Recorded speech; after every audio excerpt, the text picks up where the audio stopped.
Hi everybody! Today we're gonna make simple syrup together and we're gonna talk about all the different ways that you can flavor it. What is simple syrup? Well, coming from a cake decorating and cake making background, the thing that I use simple syrup for the most is for moistening the cake layers. Adds a little bit of moisture, but also another level of sweetness and also another layer of complexity if you use a flavored simple syrup. Cakes are not the only thing that you can use simple syrup for. People use simple syrup to sweeten all sorts of things. Think how great a vanilla flavored simple syrup would be in a nice iced latte. Think about how delicious a lavender flavored simple syrup would be in a lemonade. What about a mint simple syrup in a mojito? All sorts of things that we can use it for, really versatile, and the best part is it's, as the name suggests, very simple to make. All right, so let's get started. 2 ingredients in this simple syrup, part of why it's so simple. And the other thing that's really simple is how we cook it. But let's start with the measurements here. The batch size that your recipe calls for tells you that it's equal parts water and sugar. Now, technically we're talking about equal parts by weight. For example, we've got 200 grams of granulated sugar and 200 grams of water, okay? Now, I'll tell you that if you use volumetric measurements at home, and what I'm talking about are measuring spoons and measuring cups, I'm gonna tell you that for a smallish batch of simple syrup here, if you were to use 1 cup of water and 1 cup of sugar, it's gonna taste pretty good. Almost the exact same as if you were to do weights. We're gonna be about 40 grams more of water in that case. Don't shy away from making this recipe if you only have volumetric ways of measuring at home, okay? So first things first, both ingredients are gonna go into a saucepan. And we are gonna turn this little hot plate to medium. And I like to give it a stir as soon as I get it on because we wanna combine that water and sugar and just prevent it from caking on the bottom. There's different ways of cooking the simple syrup. For cake baking, my preference has been to make sure that the sugar is dissolved, but not necessarily to bring this to a boil or to simmer this for an extended period of time. I prefer my simple syrup a little bit looser. I find that it actually gets absorbed into the cake layers a lot nicer when it's not as thick. Now, this is a preference thing because I know for cocktails, a lot of people prefer to bring this to a boil or to simmer for 5 to 10 minutes on a low heat. And what happens is it'll become a little thicker, a little more syrupy. It will also can take on a little bit of a caramel color and a very slight caramel flavor, which people that make cocktails actually like that flavor in the cocktails, okay? That's a preference for you. In the instructions for this recipe, what I've said is just to make sure that you heat this and stir until your sugar is dissolved, okay? So that's the important thing. Just make sure your sugar is dissolved and you have a simple syrup right there, okay? You could also make a richer simple syrup by adding 2 parts sugar to 1 part water. That's gonna make a really sweet, thicker syrup. And again, I feel like that is used more for drinks, so for lemonades or for cocktails. But this really only takes a couple minutes to come together, everybody. Honestly, way easier to make than you think. You just wanna make sure that once that sugar is dissolved, and we're just about there, you cool it completely before storing it and it will be ready to use. That's all there is to it. Okay, so now is where the fun begins and we can start to get a little creative, okay? The way that I like to think about simple syrup and flavoring it is by grouping things together because the combinations and the things that we could add to simple syrup to flavor are endless. And I think that if you divide it by groups in your mind and recognize that each sort of group of things that we could add to simple syrup gets added in a certain way and usually in a certain concentration, then that will give you the freedom to allow anything. Let's discuss the different groups. The most common things used to flavor your simple syrup.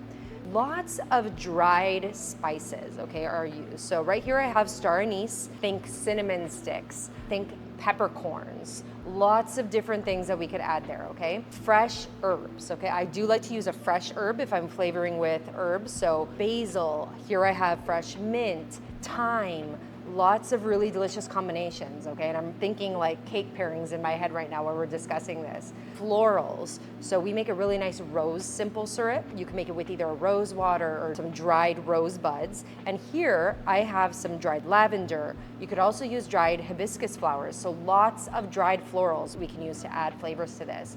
Of course, probably the most common would be extract. So here I have vanilla extract, strawberry, raspberry, lemon, all those different things. Lots of ways that we could use extracts to flavor simple syrup. Very easy way to do it as well. And it's not uncommon to use alcohols to flavor simple syrup. Right here I have some Irish cream. I think it would be delicious to add rum. We've added brandy. Again, flavors are endless here, okay? So, but if you think of things in groups, alcohols, extracts, dried florals, dried whole spices, so think whole spices and fresh herbs, that's a really great start, all right? So let's start with our first group.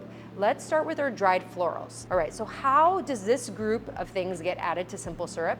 I love to add them to the simple syrup the same way that we would make tea. So once you have your hot liquid already ready to go, and here's my hot simple syrup that I just pulled off of our burner, at this point, I like to add the dried florals here and submerge them by stirring and letting them steep for up to 30 minutes, maybe more, and then strain and your simple syrup will be ready to go, okay? The range that I've given you in your recipe is from about 2 to 4 tablespoons. That's a good start. Now, here's the thing, everybody.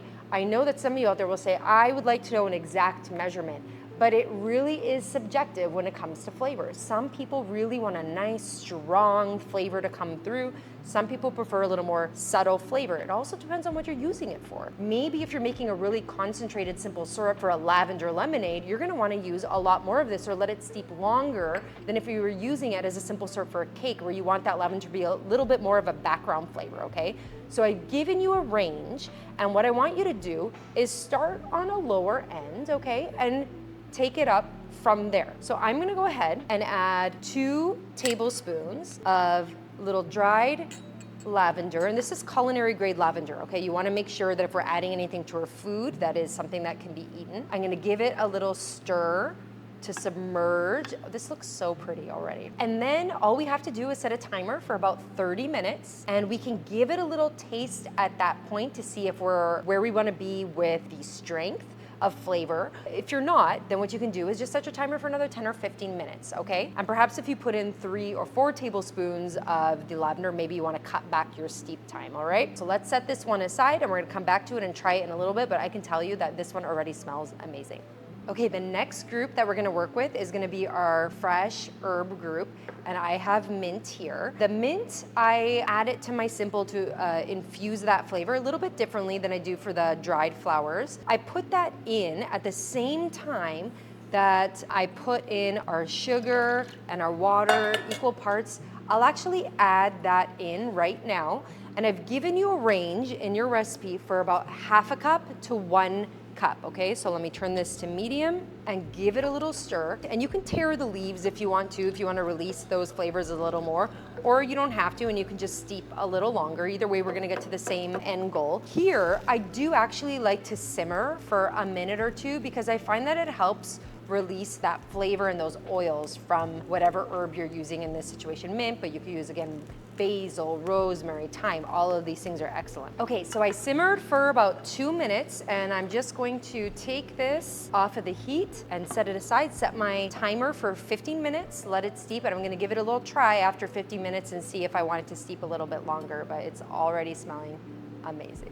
This time we're gonna work with the dried whole spice group, and here I have some anise. So this one is gonna be made very similar to the way that we worked with our fresh herb group. So water, sugar, equal parts are gonna go in here, and I like to work with 2 to 4 pieces of the whole spice in there right now. So look at these gorgeous star anise. I'm gonna put 2 of them in there, and just like we did with our fresh herbs, I'm gonna give it a little stir at this point. I'm gonna let that sugar dissolve, and I'm gonna let it simmer for 1 to 2 minutes, really get that flavor. What we're gonna do is let it steep for 15 to 30 minutes until we've reached that strength that we want. You know, star anise is probably not super common to use, but cinnamon sticks here.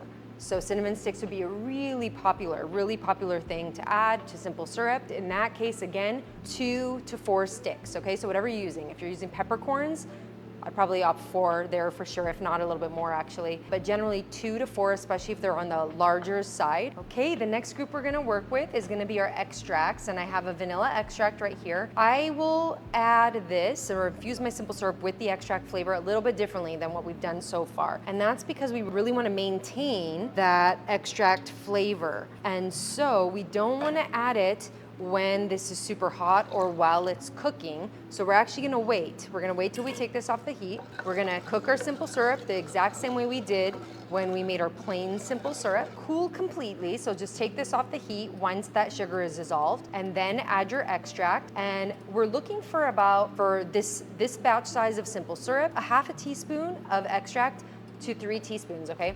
Very big range here, but if you think about it, there's certain extracts that are much stronger than others. So think peppermint, super strong flavor. I find that some of the almond extracts out there are also very strong. It also depends on whether you're using a pure extract or not. The concentrations in the flavor I find for, let's say, a pure strawberry extract, it's a little more subtle of a flavor than if you were gonna use one that wasn't a pure extract, okay? Here we go, this is cooking away for those stronger extracts.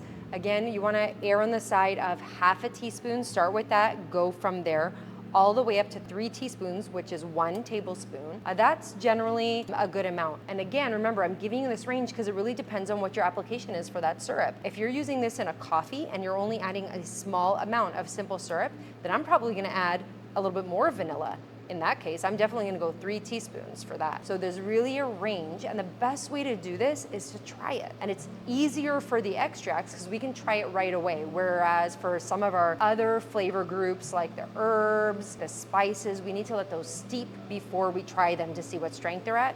This one, we can add half a teaspoon of extract, stir, give it a little taste and say, I definitely want it stronger.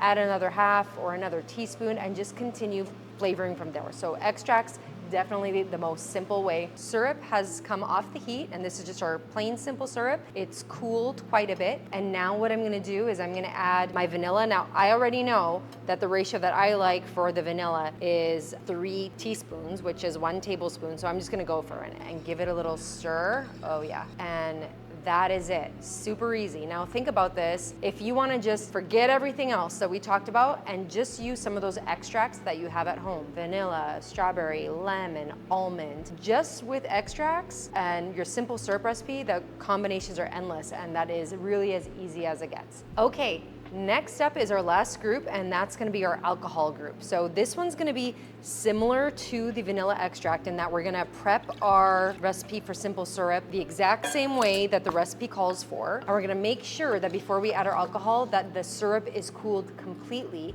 before we add the alcohol. And that's because we do wanna maintain that alcohol flavor, and we don't wanna cook off or evaporate any of the alcohol. I'm a little heavy-handed when it comes to the alcohol, and so I'm probably gonna add the full 6 tablespoons of alcohol. Again, when I'm adding this to a cake and I'm brushing this onto the cake layers, I find that I need that amount for it to come through when somebody's taking a bite of their cake, because a lot of times that alcohol is competing with some rich flavors like chocolate or salted caramel or different things like that. And so that's the ratio that I settled on for cake making. You be the judge of what you want your flavor concentration to be, all right? I went ahead and I just added the full 6 tablespoons of the Irish cream, and I'm already loving the look and the smell of this one right here. It's gorgeous. Here we have all of our simple syrups. We've steeped the groups that needed to be steeped. So we had our lavender that needed some steeping, our mint, and our star anise. Now, before I strain, I always like to try, because